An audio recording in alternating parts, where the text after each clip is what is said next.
We're really excited now to bring everyone together for our closing keynote speaker.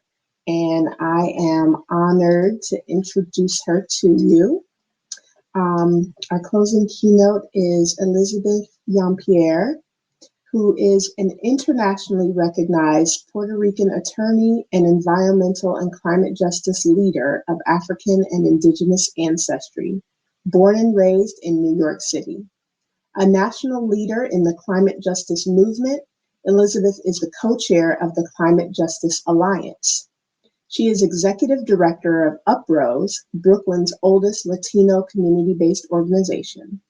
She is a longtime advocate and trailblazer for community organizing around just, sustainable development, environmental justice, and community-led climate adaptation and community resiliency in Sunset Park.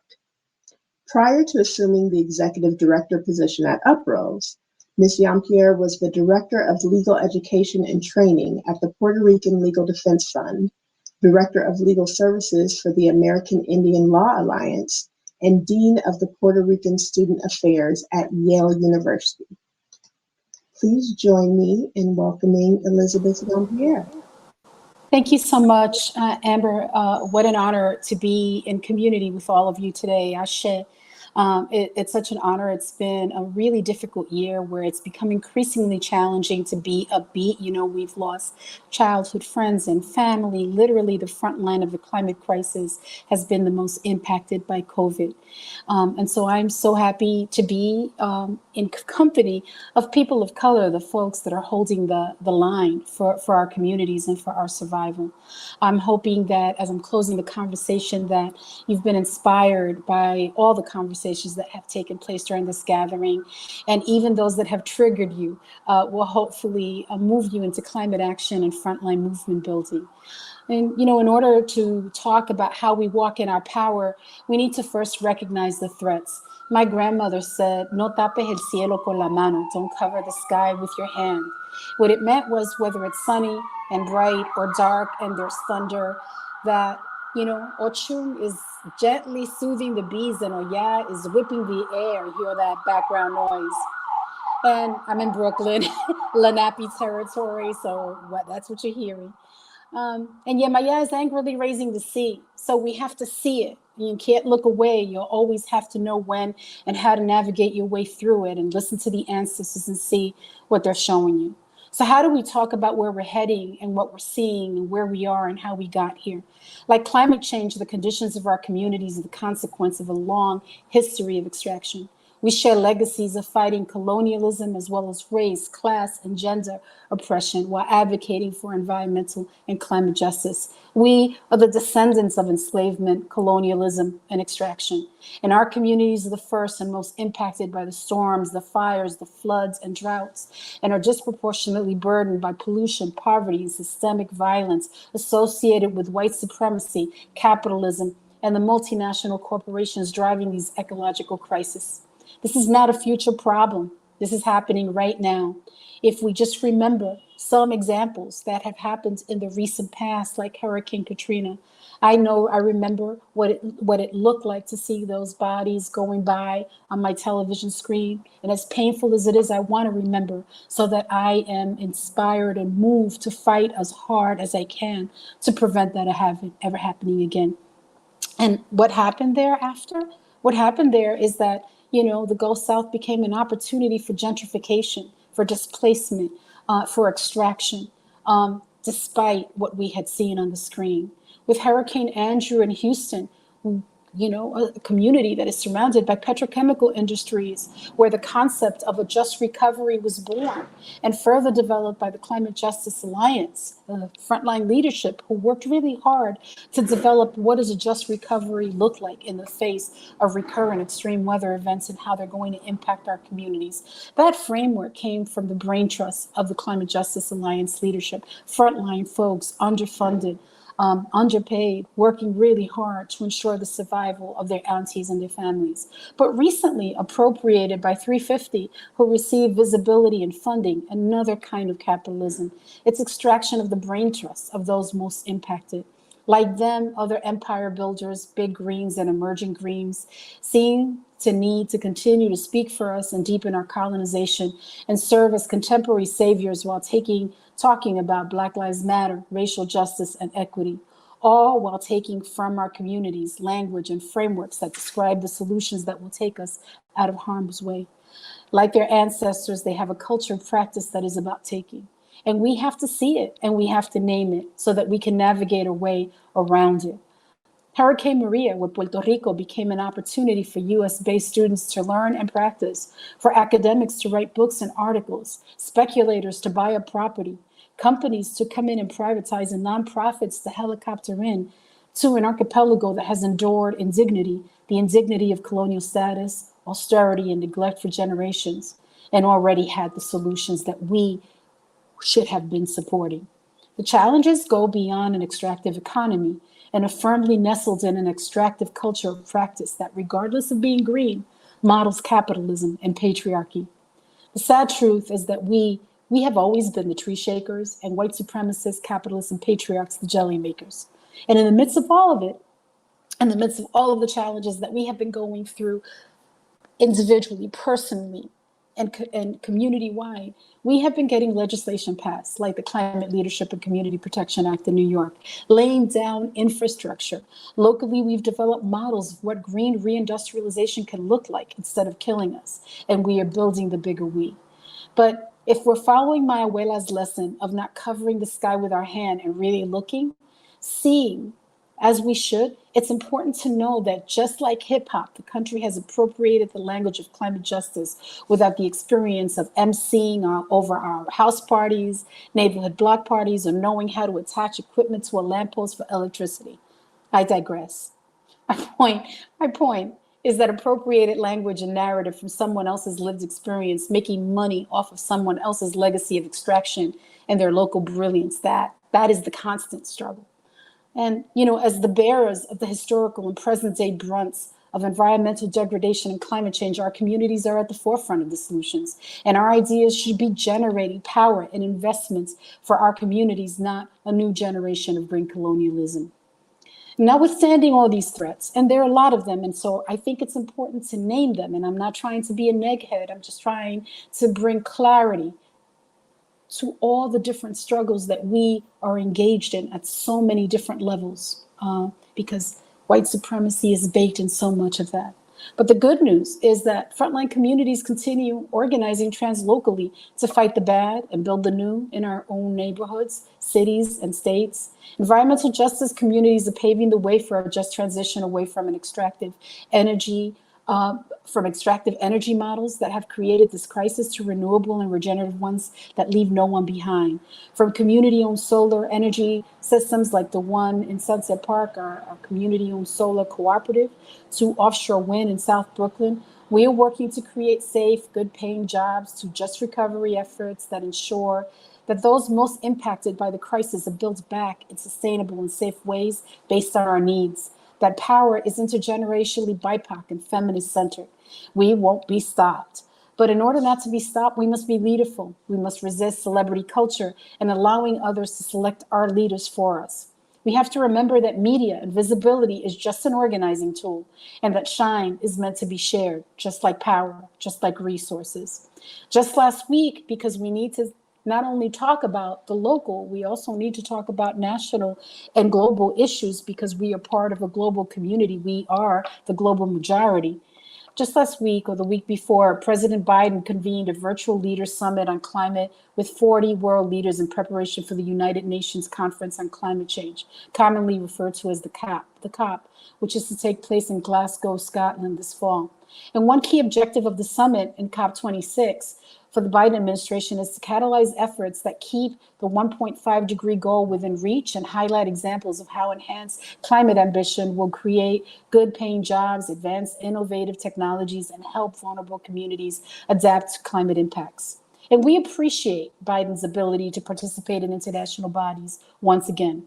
But yet this approach is not the US leadership our community needs, nor does it ensure just solutions for the climate emergency. And while we welcome the US commitments to pay their fair share and invest in a green climate fund, the The focus on promoting market-based approaches and on proven techno fixes will only further harm Black, Indigenous, people of color communities domestically and in the global South. Passing the burden of emission reductions through unproven technologies, including carbon capture and storage, carbon markets, gas, nuclear, biomass to the global South, is nothing more than cruel, disingenuous, and doomed to fail. And those of us in the front line of the climate crisis encourage all hands on deck to battle this climate emergency worldwide. But we can't continue to follow, empower, and rely on those who created the crisis to solve it. These false schemes should not be on the menu or funded through U.S. investments. They will only serve to save the dying fossil fuel and gas industries, fattening their wallets while continuing to lay the burden to solve the crisis on frontline communities. So everyone is excited about the Biden administration and Justice 40. And I have to say that we have concerns. It's an initiative that was inspired by the work in New York and the passage of the Climate Leadership and Community Protection Act. But had they consulted those of us on the ground instead of deferring to Cuomo and the big greens, we would have told them that 40% is the basement and not the ceiling, and that the administration must make clear the difference between benefits and actual investments in EJ communities, rather than subjecting impacted communities to subjective ideas of what qualifies as a benefit. Federal dollars should be allocated in a way that our communities can exercise self-determination in the realms of just transition, energy democracy, food sovereignty, and a just recovery. This is a complicated fight. And we are on the ground and at the table with lightsabers in hands. I feel like a climate justice Jedi warrior. And we have the ovaries to do it. Yeah, I just said that. My grandmother taught me to name and see things, and some of these things are not pretty, but our fingerprints are all over the Green New Deal, the Thrive Act, the CLCPA, and every piece of legislation coming out of every city in the country. This in the midst of losing loved ones, family, friends, of personally being affected by COVID. If Green advocates would share power and resources and reject white supremacy and capitalism, we would be winning right now. So let's be united and leaderful, and let's make them come correct, because literally our survival depends on it. Ashe, gracias.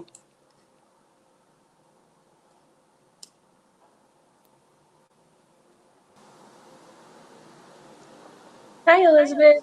Hi, Aisha. I can't hear you. Now? Yeah. Great. I will ask questions from our Q&A. And if anyone from the audience has any questions, feel free to submit those. You look like family. I'm blown away by how much you look like family. Might be a part Puerto Rican. Are you? Yeah. You know, I always say the future looks like us. When everybody mixes, they'll just all look Puerto Rican, like Bruno Mars. Everybody will look like Bruno Mars.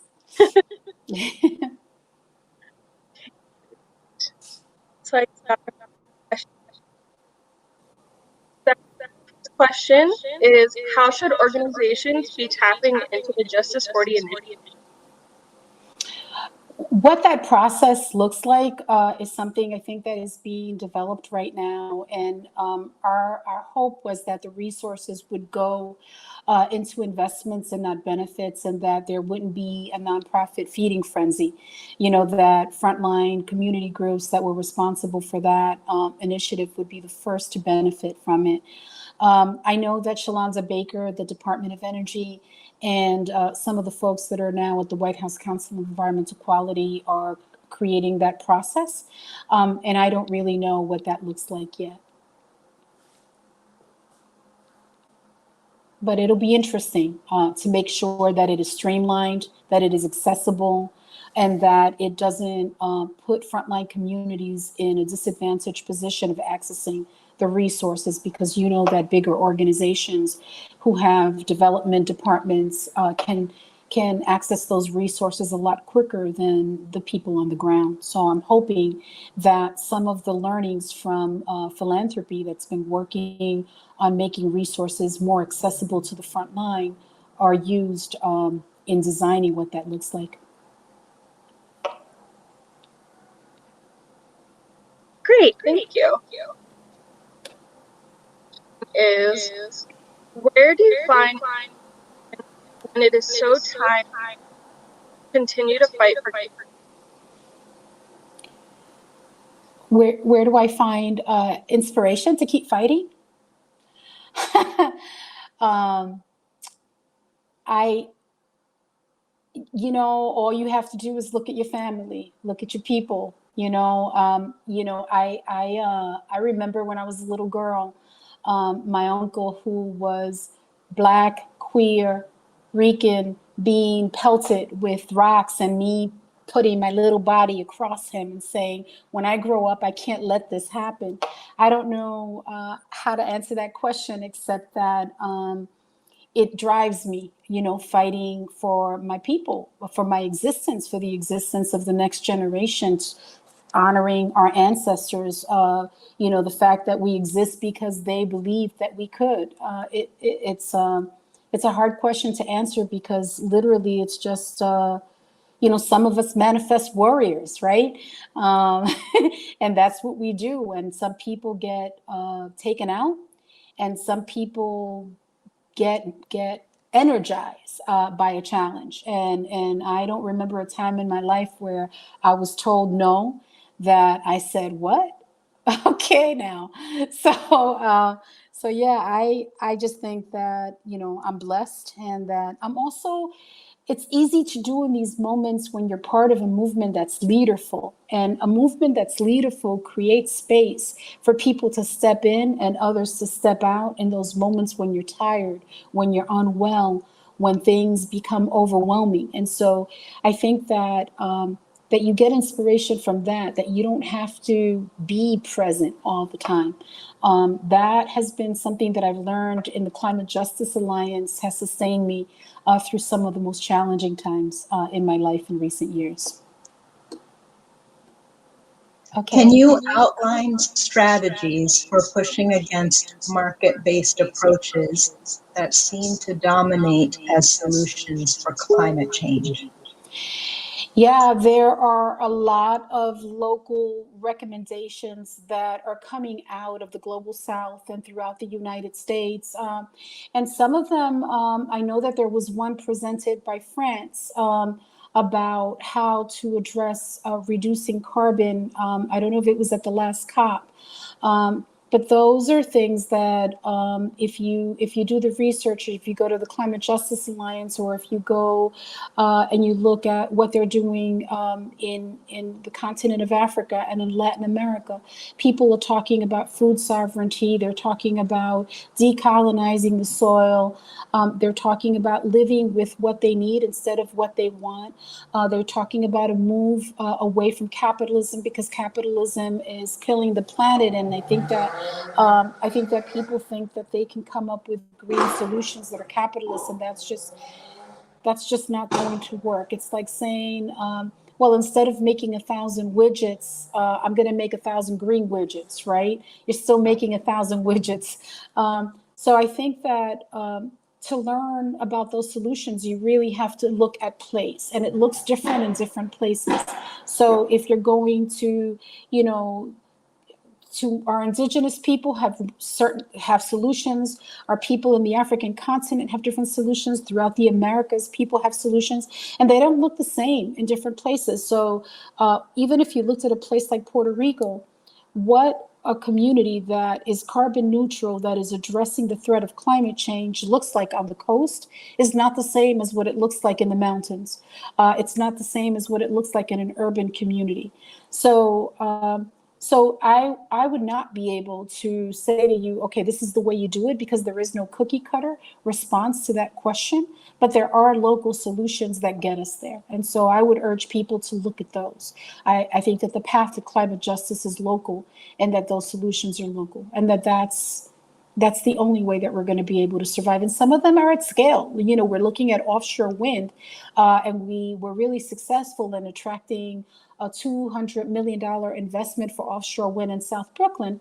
And now we're in the place where we're saying, well, why are we bringing in the parts from Europe? Why aren't we manufacturing them here in the United States? And if these ships come in, should these ships be idling spewing, using diesel, making the climate solution an environmental justice problem. So every initiative that we're engaged in raises a number of questions so that we can move to a place where we're honoring local communities. And we've gotten agreements from the offshore wind company that they will go electric before they arrive in South Brooklyn. But the parts should not be coming from Europe. They should be built here. We should be manufacturing it here because that would mean forever jobs, because climate change is going to be here for a minute. So that looks different in an industrial waterfront like Sunset Park than it would, in San Antonio. It just looks different in different places.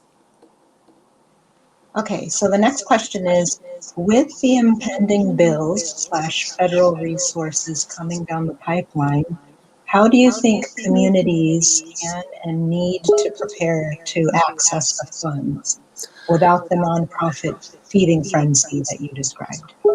So I want to clarify that there's a difference between the nonprofit feeding frenzy and nonprofits that are anchoring resistance and climate justice in communities. There is a difference.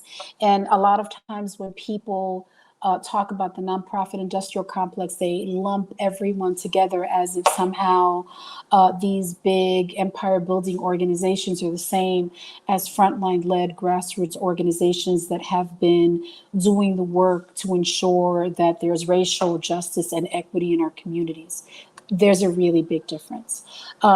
This question, I think, was asked a few minutes ago, and what I said was that I'm not certain what that process is going to look like yet, but what I am hoping is that the process is streamlined, that it's made accessible, that there aren't barriers that prevent frontline communities or communities that are BIPAC led from accessing the resources that they need to engage in a just transition.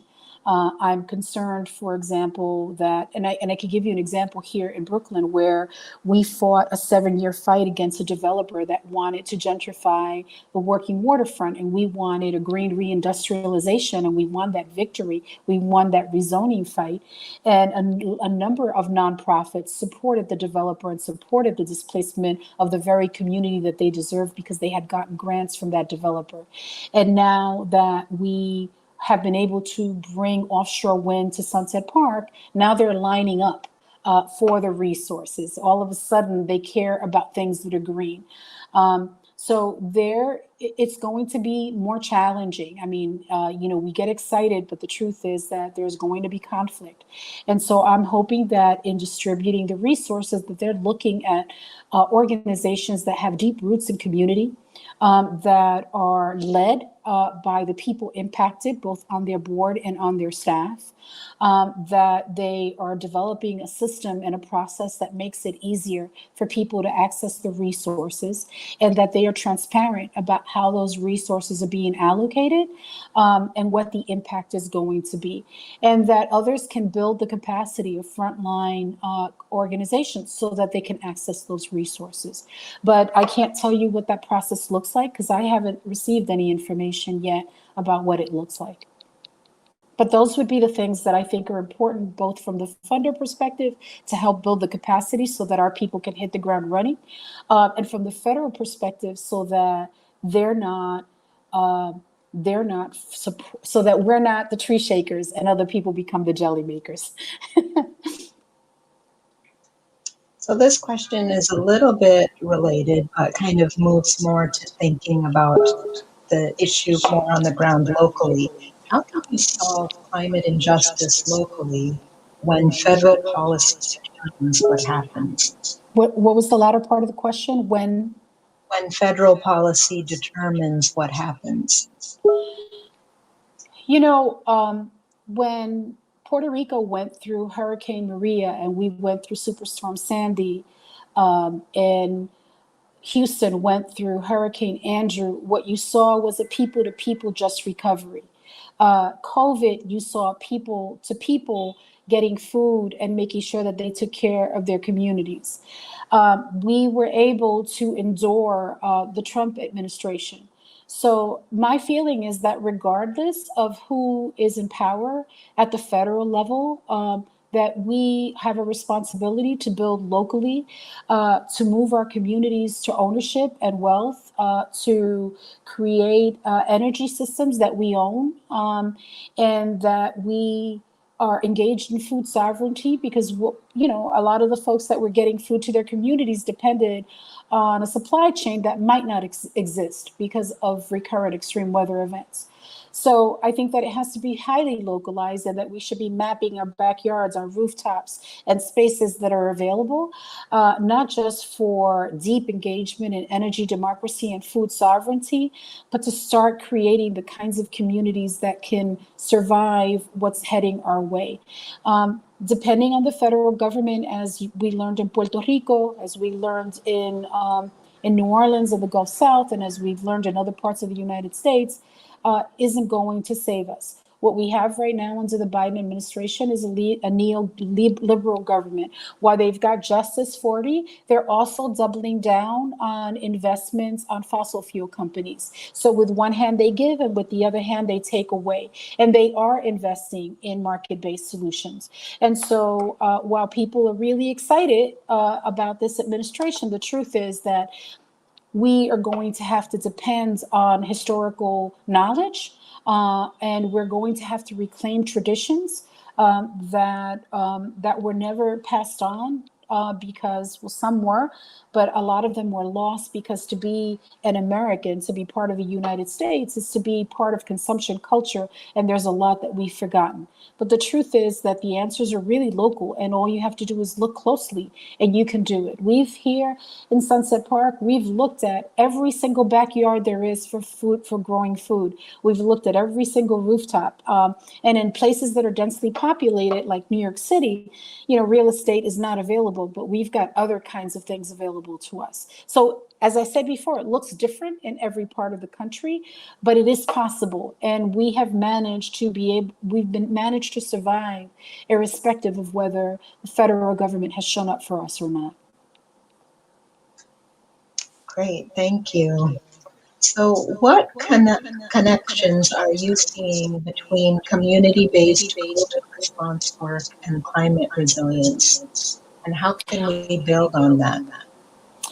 I don't think we can talk about climate resilience without talking about community. The communities that are working on climate justice are talking about climate adaptation, resiliency. They're talking about how in Sunset Park, we're talking about how we take an industrial waterfront, one that has power plants and uses that have been responsible for asthma and upper respiratory disease, how we dismantle peaker plants, and how we make sure that the industrial waterfront is building for climate adaptation, mitigation, and resilience. One can't happen without the other, and they happen at different scale and in different ways, right? So if you're an industrial waterfront community, how do you connect to upstate economically depressed farmers so that we can incentivize each other's economies through food distribution and strengthen social cohesion between communities that have always been pitted against each other? I think that at the heart of building for resiliency is building social cohesion and strengthening that, and things that disrupt social cohesion are displacement, police abuse, public health disparities, all the isms that our communities are in the midst of. Resilience has been pulled out of community, and the word is really sort of packed, right? So resiliency has been turned into a discipline when really what it is our ability to bounce forward. The definition is actually to bounce back, but for communities of color, we can't afford to bounce back. To bounce back, to move back to where we were before means extraction. It means police brutality. It means all the things that threaten our existence. For privileged communities, to bounce back means to go back to a place of comfort where they had their home, where they had their jobs, where they had all the things that sustain the stability of their lives. But ours has been a legacy of instability. And so the word resiliency is a really difficult word for us to use as we like the word resistance. But if you're using it within the context of how climate is being talked about, then it has to be a move forward that is centered on racial justice and equity. And it has to be anchored in local community solutions that strengthen social cohesion.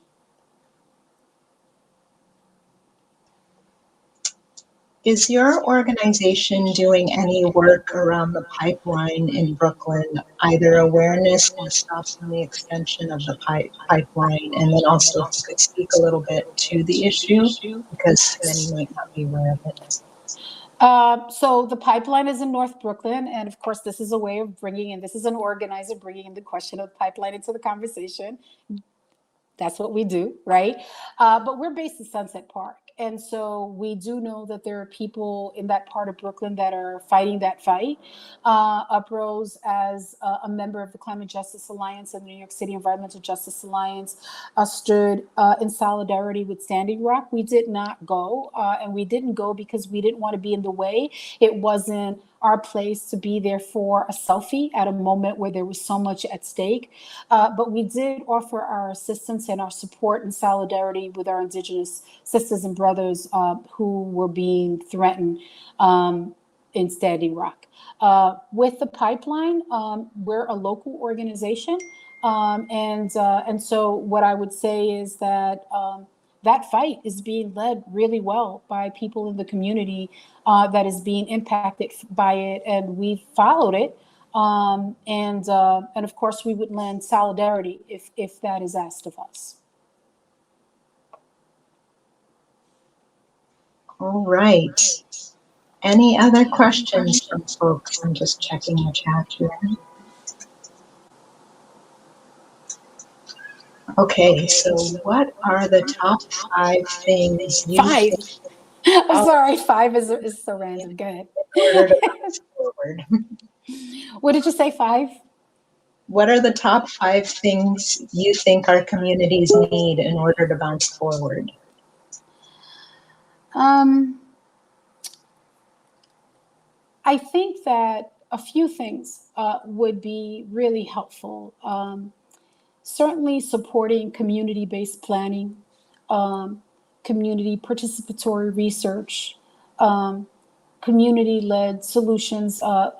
Here in Sunset, we came up with the grid, and it is a comprehensive waterfront plan that comes from 10 years of community-based planning and community-led planning that addresses everything from infrastructure to using different kinds of regulations and laws that we have helped pass to fund the operationalizing of this vision. I think that rhetoric is not going to build. It has to be people centering their culture of practice on prioritizing a specific number of issues, identifying what the organizing strategy and political strategy is going to be to move that, movement building, making sure that we're building the bigger we, identifying how we fight the bad and how we build the good. These are the things that I think are necessary to win. If a few of us do everything, I don't know that we will get anything done. We need to be strategic in identifying what those priorities are. And we also have to be leaderful. I think we have to recognize what our limitations are and learn how to complement each other instead of compete with each other. We need to work better in collaboration with each other. It's amazing to us how we hold a certain amount of work, and there's so much work to be done, and people want to helicopter in and do the work that we're doing or supplant our leadership. Just these past few weeks, we heard about 2 proposals, one coming in from NYU and another one coming in from another institution, one white male-led, to literally supplant 7 years of planning and work that has been done by women of color in our community, and another to duplicate our efforts and to get funding to duplicate our efforts and invite us into an advisory board where we would get $1,000 to participate so that they could pick our brain while they get all the resources, right, to speak for our community. So So I think that that power dynamic has to change. And I think that there has to be investments in our communities, and those universities and those folks that have access to those resources have to be able to ask, what do you need? And how can we support the work that you're doing? And how can we build and help you advance it, instead of coming in and supplanting the work that is being done? This process, this culture of competition is harmful, and it mirrors capitalism and patriarchy. This culture will not allow us to sustain not only the work, but how we're going to move forward. We need to really decolonize the way that we work with each other. We need to create a different culture of practice. It's not easy to do. We have been educated in a system that has taught us that to be successful, that's how you have to be. But it means being humble in the face of climate change, and recognizing that when we're leaderful, when everyone is in the room, that the best solutions and the best answers come from that. But this competitive process that nonprofits have with each other, and that particularly universities have, of making money off the backs of our people, treating us as though we're subjects or people that you can learn from so that they could write their books and get their tenure, that has to change. Climate change is demanding a different kind of culture of practice. And I think that if you're in a position of leadership in your community, listening, if you live, I live and work in this community, and my family lives here, listening is tremendously important. And knowing that our job as people who work for these nonprofits is to staff our community. Our community is working. They've got 2 or 3 jobs. Young people are in school while we're here. And so if we are listening to what their priorities are, if we are providing them with access to information and knowledge so that they can make informed decisions, they will be able to exercise their power. And so there's a lot of different processes that can be used, but the bottom line is that this thing called capitalism is part of the DNA of how decisions are made and how we interact with each other, and it is literally not going to help us. It's literally putting us in a very disempowering position. So I think that it's our responsibility to really check how we are with each other, how we are as partners, and how we build in a way that is radically different than everything that we've learned. I don't know if that's 5 points. I think I got lost in my head. I apologize for that, but it is concerning for us to have to stop what we're doing, to then call a university and tell them, but we're doing that work. Why didn't you call? And you know that we're doing that work. Don't pretend that you don't know that we're doing that work, because it's uprose, okay? And we are really extra in putting our stuff out there. So why don't you call us and say, hey, we understand you're doing this work. These are the resources we have. This is the technical support we can provide. Would you be interested in this? Maybe there's an entire area that we hadn't thought about. And we are humble enough to know that we can't carry it all. And we need partners that are willing to work with us so that we can advance something that is complex and heavy, and do it in a way that is collaborative. So I think that's one of the challenges. Great, thank you so much.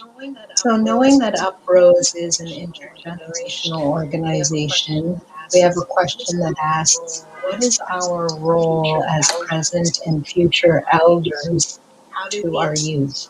How do we instill knowledge of the ancestors and emphasize the importance? So that's a beautiful question. Uprose, we have young people on our staff, on our board of directors. Our operations manager started with us when she was 12. One of our board members started when he was 14. Naisha Mallet, who was just one of the GRIS 50 fixers, is now 19. She started when she was 14. The idea behind being intergenerational is, I think people mistake intergenerational with multi-generational. And multi-generational is different, where you've got a lot of different generations working together.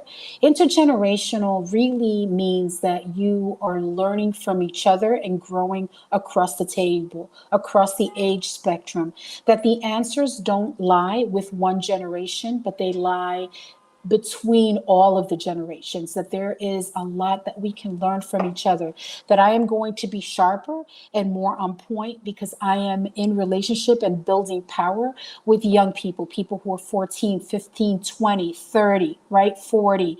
That makes it possible for me to have a lens that I wouldn't have because I didn't grow up in that generation. They benefit from me because I have been in rooms for a long time and I've learned how to politically read the room. Being in relationship with me means that they can move faster, that they don't have to make the mistakes that I've made, that they don't have to be marginalized in the way that I was marginalized because I was young, because I was Puerto Rican, because I was a woman. I was marginalized for a lot of different reasons. And so it took me a while before I was able to know almost instinctively when I walked in a room, how to move and shift the power in the room. I want them to know that right now. I want them to know that right now because everything is at stake, and sharing power, there's so much to be done that we need to make sure that different generations are able to move really quickly and nimbly. The organizing that has been done by our young people, I want to say this because we're in this moment right now where you are seeing the emergence of white youth leadership that is different from what exists in the environmental justice and climate justice movement. And so you're hearing about Greta, and you're hearing about, Friday futures, where white youth can actually take off on a Friday from class and not get the truant officer sent after them, right? It is how privilege can show up in a movement and have generations competing against each other. That is capitalism too. When generations are pitted against each other, when one generation says, no, I lead because the future is mine, and they don't care about how their elders feel, that's capitalism right there. Intergenerational relationships, and I just want to say that young people of color have led all the movements, whether it was the Black Panthers, the Young Lords, the American Indian movement, the movement in South Africa, the civil rights movement. All of the movements that gave birth to the fact that we have rights right now were led by young people of color who literally sacrificed their lives and their future to make it possible for us to have power. And in the climate justice and environmental justice movement, you see the same. Young people who aren't using it as a selfie opportunity, but come into this work because, you know what, their mom can't breathe because she has asthma or some upper respiratory disease, or they've got fracking going on in their backyard. And so what we've seen is this invisibilizing of young people in their power in our communities. And when they are brought into the stage, they're a backdrop to a white-led agenda. And how does intergenerational elder power show up? We say no. We are the block. We are the line of defense. And we're saying, no, you will not erase a leadership that is coming behind us, or literally not coming behind us, standing right next to us, standing in front of us. We are in leadership with each other. So, and we can do that because we have a bigger microphone, because we've been here for a minute, and because we've seen it happen before, and because these are our children. And no, so nobody wants to name it, because to call the question of, this girl coming on a boat from Europe to save us is to be putting her down. No, I'm not trying to put her down, but she can't erase Naisha, right? Who's been holding it down for her family without the resources, without the press behind her, without the talking points, without the media behind her. She can't erase Ting. I'm just saying that whether it's Uprose, whether it's El Puente, whether it's The Point, or Poder in California, or SWAP in Texas, or El Viejo out in Chicago, our young people have a long, long history of being part of the environmental justice and climate justice movement. And so as folks that are approaching elderhood, we're going to say, no, No, you can't erase them. They have power, and they can talk about GIS mapping.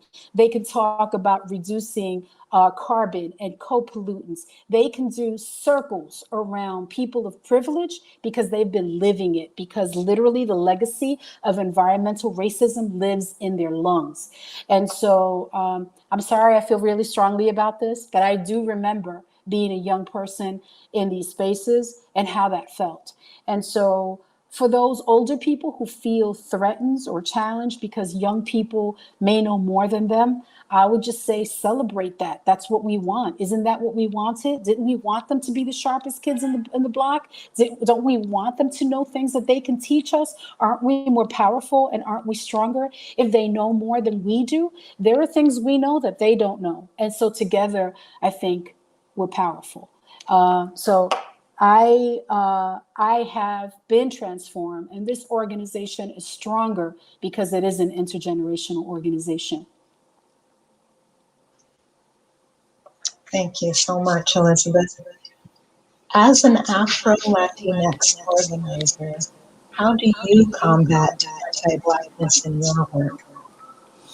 Well, I grew up in Yoruba traditions. I was my mom's lightest skinned child and grew up identifying as Black before it was trending among folks. And what I say by that is because there's a lot of Latinos now who are embracing it, but I grew up knowing that if I denied my Blackness, I was denying my parents, I was denying my brothers, I was denying my ancestors.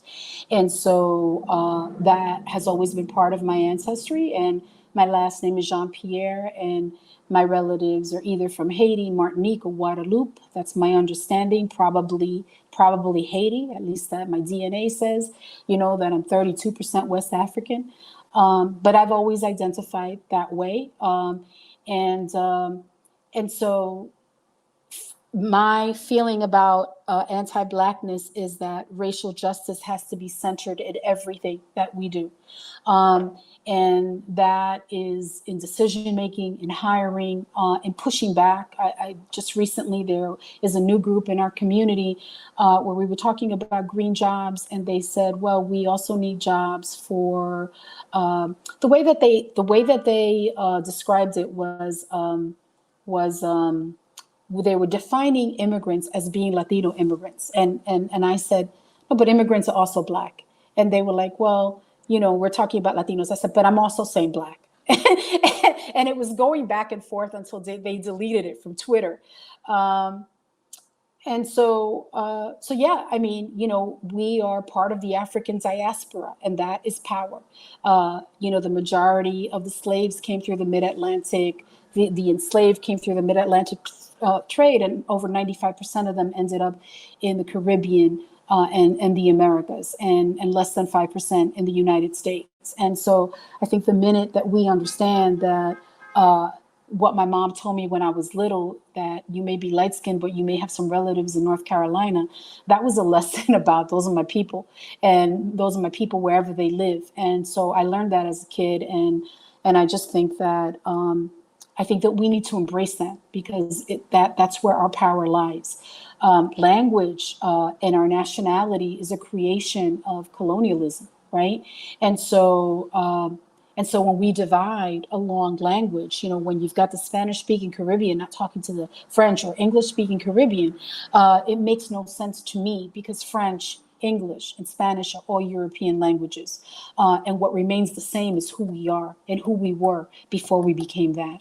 So we, in our leadership training, talk about the African diaspora. We talk about the history of our peoples, and we try to make sure that our young people are connected along that historical understanding of the global South and who we were and who we are. And it's really sort of baked into the organization, on our board of directors, our staff, our members. It is who we are. We are centered on racial justice, and I don't know how else we are supposed to function. But it is a good question to ask a lot of the organizations that are white-led, that are putting Black and brown faces in front of the camera. and saying that they're addressing racial justice. I don't know if that's a good question to ask of people who come from that and hold that space. All right, I have one more question for you. How do you take care of yourself while taking care of others? I listen to music, 70s salsa, 80s freestyle, and 90s hip hop. I meditate. I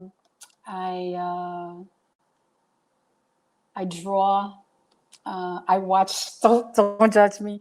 I watch a lot of K-drama. I feel like I'm learning Korean. I watch a lot. It's just like my escapism is watching K-drama. I discovered it when I had surgery, and I thought I was never going to walk again. I'm partially disabled, and I was really depressed, and I needed to get into another mental space, and I started watching K-drama. Yeah, and I think I try every single day to experience joy. I wear really big earrings. I wear a lot of color. I every single day I have a little bit of fun. And even no matter what is happening in my life, I want to.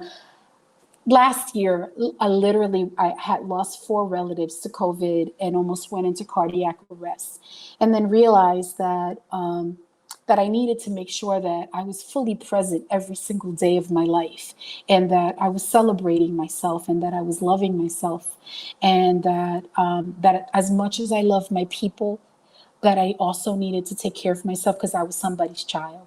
And so I've been working really hard to do that. Yeah, that's how I do it. But yeah, I listen to music really loudly every single day. Elizabeth, it's always an honor and a pleasure whenever I get a chance to be with you. So thank you so much for being part of the PRC convening. Let's all just take a moment and send some love to Elizabeth, some shout outs to her. Your words are so inspiring. Your work is so inspiring. So thank you so much. Thank you so much, Sonia. It's really an honor, particularly because most of the folks that are part of this gathering are people of color. And so spiritually, it was just really an honor to be in community with you. Thank you so much for the honor. Thank you. Thank you.